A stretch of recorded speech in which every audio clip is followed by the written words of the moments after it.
So the time has come. We're going from Croatia all the way to England. So it's going to be about a 27-hour drive, including where we're going to stop. So first of all, we're going to stop in Zagreb because I've got a friend that's just invited us round, which will knock about 3 hours off the journey. Then we're going to Germany, going to stop there. And then we're going to stop at France, hit the Eurotunnel and go through to the UK. Only issue with the car is that I don't have any MOT on it, as that ran out. So I'm hoping that everything's going to be okay.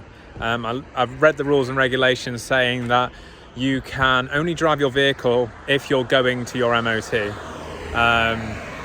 So hopefully they'll let me off, as I'm kind of driving a bit too far. It's kind of taking the piss, but I don't really have many other options. So we're just going to see how it all goes. I'm going to record it all, show you all the borders and stuff like that, and you can see what the situation is when traveling by car through Europe. So yeah, I'll keep you updated.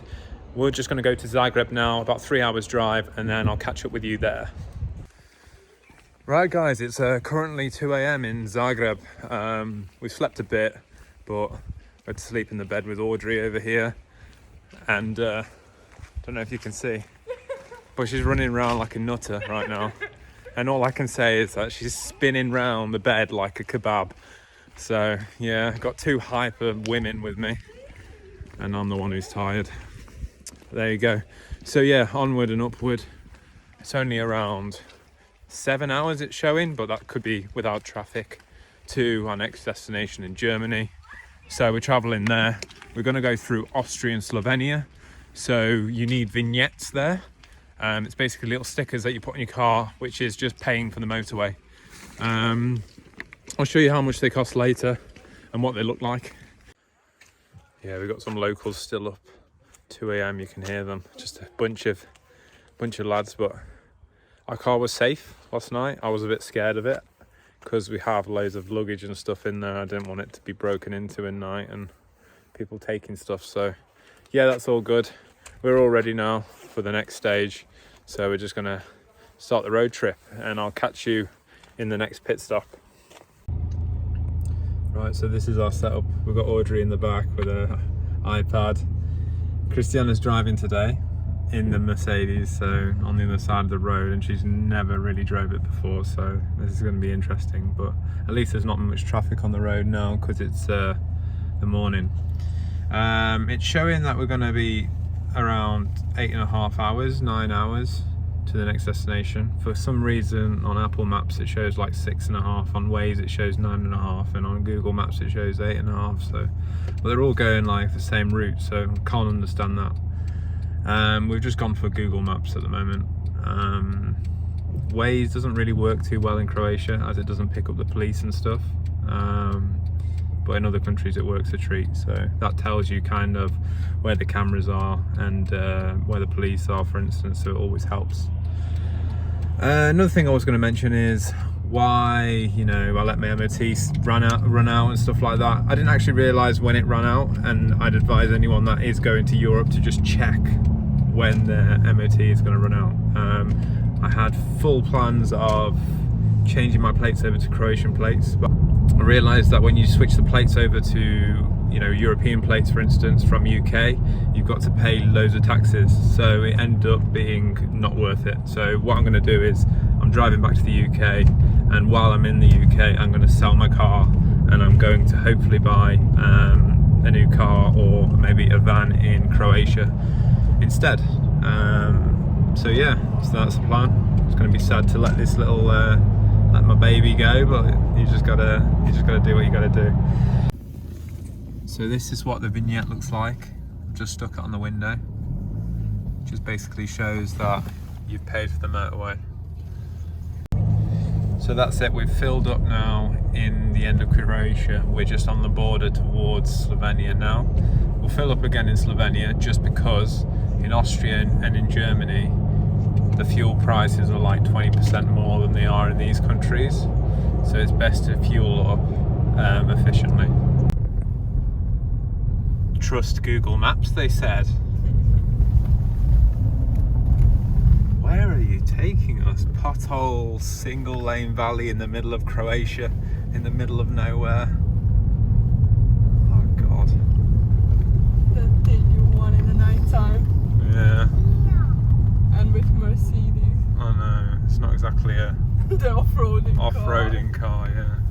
What is this? Oh, we can't just drive like humans, normal human beings. No, just in the Austrian mountains. Really, really snowy. Look at the trees. Christmas is coming. I'm trying to sleep in the car, but I can't.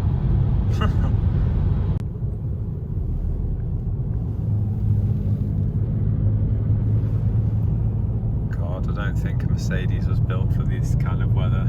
Good job I put winter tyres on just before we came. Like, I changed the tyres and I was a bit reluctant to do so because it was still quite warm in Croatia. But obviously here in Austria it's A little bit different in the mountain, story. yeah, a bit different in the mountains, yeah. Crazy. Just stopped up some breakfast in Germany. As you can see, we were going through the whole of Austria and some of Germany, and it was snowing, and it's still snowing a little bit, but Jesus, the snow was bad up there, really, really bad. And the driving, God, insane. Only had like 3 hours sleep last night, so just the concentration of that and all the snow, you just want to just fall asleep. But we've got through it. Only a couple more hours now to the hotel. A few things I wanted to mention. Okay, so when we went through the Croatian border, they asked for passports. When we went to the Slovenian border, they kind of like, we handed the passports and they just basically just gave them back without even looking inside them. So that was that. Went into Germany, didn't get stopped there. Austria, they stopped us and just asked us where we were going. But no one's asked us for any COVID certificates. All they've asked is for passports, really. So there you go.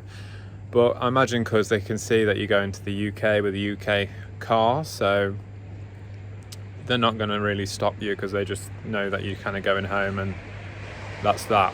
So winter tyres. Winter tyres are a necessity if you're traveling in winter. Right now it's November, end of November 2021.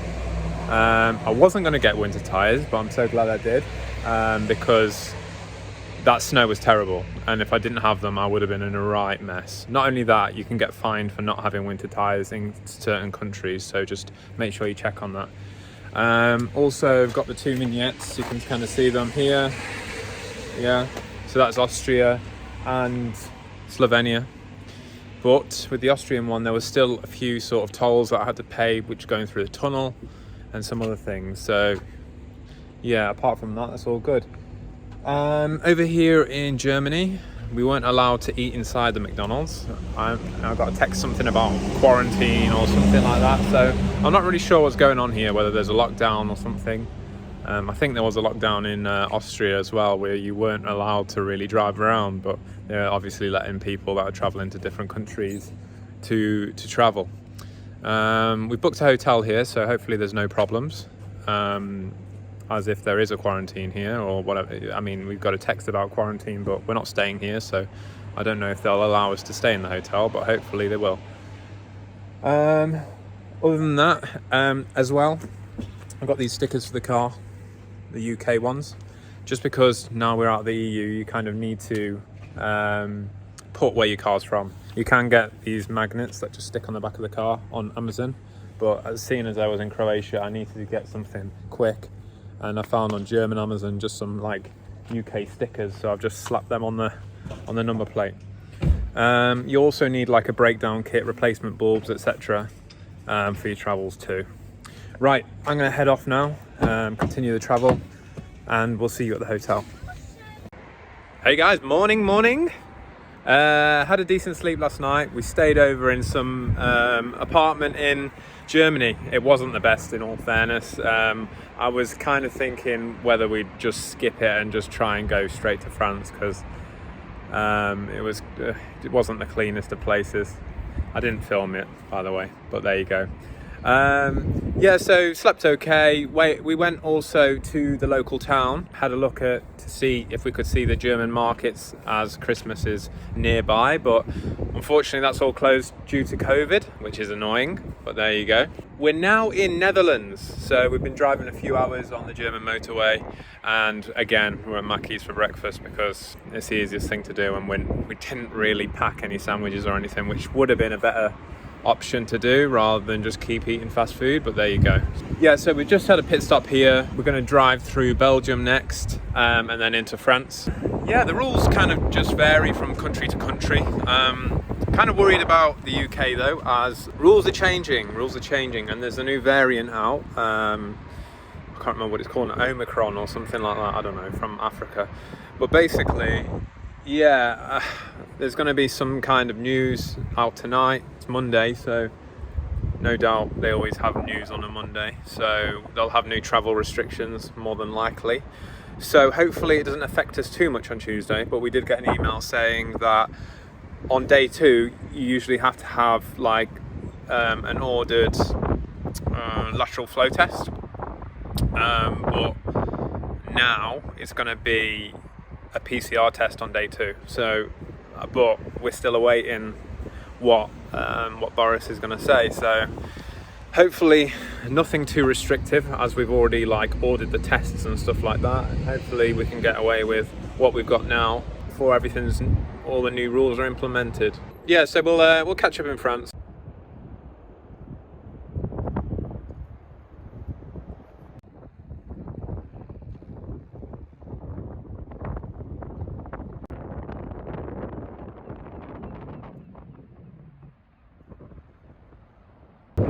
So I'm at Calais Beach, as you can see, amazing beach. Got some news from the UK government, and basically by 4 AM tomorrow they'll be changing the rules, so you need a PCR test and you need to quarantine until that time, and you have to pay the extra charge of the sort of tests that you already ordered. So ours was booked in at 9 AM on Tuesday, so unluckily, you know, we're not in that window and we're going to have to pay extra. So what I've done instead, I've rebooked an earlier time to catch the Eurotunnel, basically. So we're going to get it at like 3 o'clock something and arrive in Folkestone at 2:30 in the morning. Only issue is my MOT is booked in at 11:30 AM. So I'm going to have to like burn 10 hours in the middle of night in Folkestone. F you, England, F you.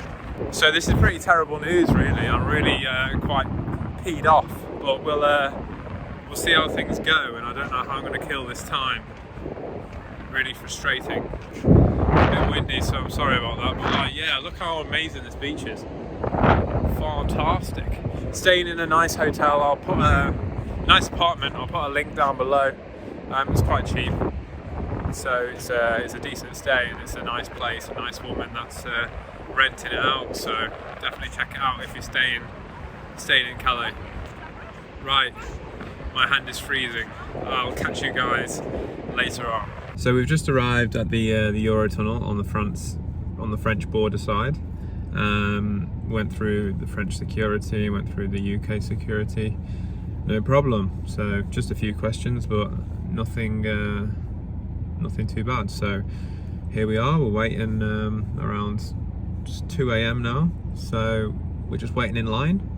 This is what it looks like.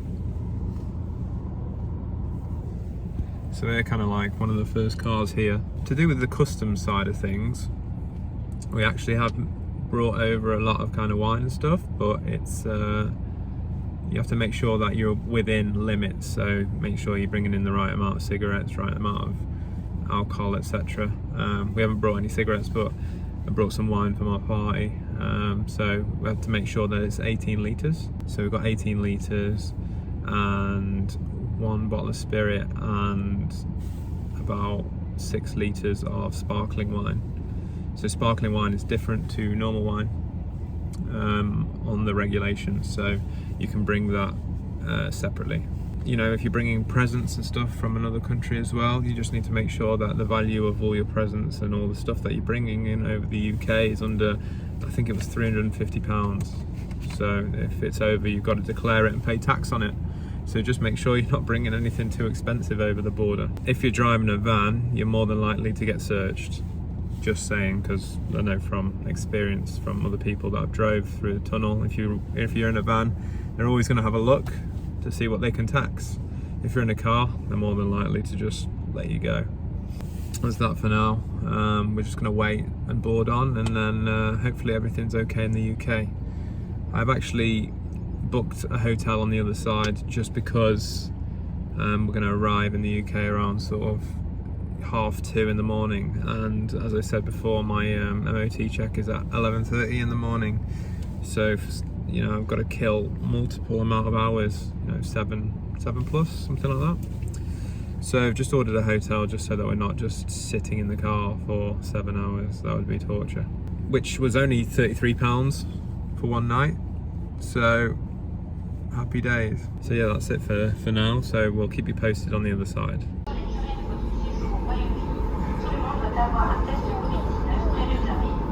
We are in the train now. Whoop. So it's first time for Christiana in here. She's pretty amazed. By a car, going on a train, going under the water. Pretty crazy if you think about it, to be fair. But yeah, everything went really fine.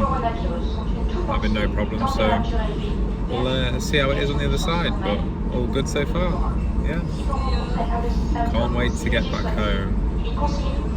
So, turns out that at the other end of the tunnel, you just get chucked on the motorway, so there's no more customs or anything like that. So, went through, which is fine.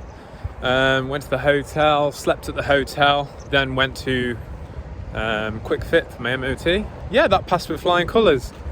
Man, I was super stressed for today, and stressed for a lot of weeks trying to sort this out, but thankfully it was all sorted. So anyway, I'm at the service station now on the way back to my hometown. Around 20 minutes drive back to Stafford, so looking forward to it. It's been like a 3-hour drive so far, 3-4 hour drive. Weather's as usual, cloudy and a bit of rain. Can't expect any more, but it's nice to be back. That's all for today's video. If you liked it, give me a like, give me a subscribe. If you've got any questions or anything, just put a comment below and I'll reply to it and let you see it and help you if I can. So that's it for today. Catch you all later. I'm going to enjoy a good sleep when I get home. See you later. Bye bye.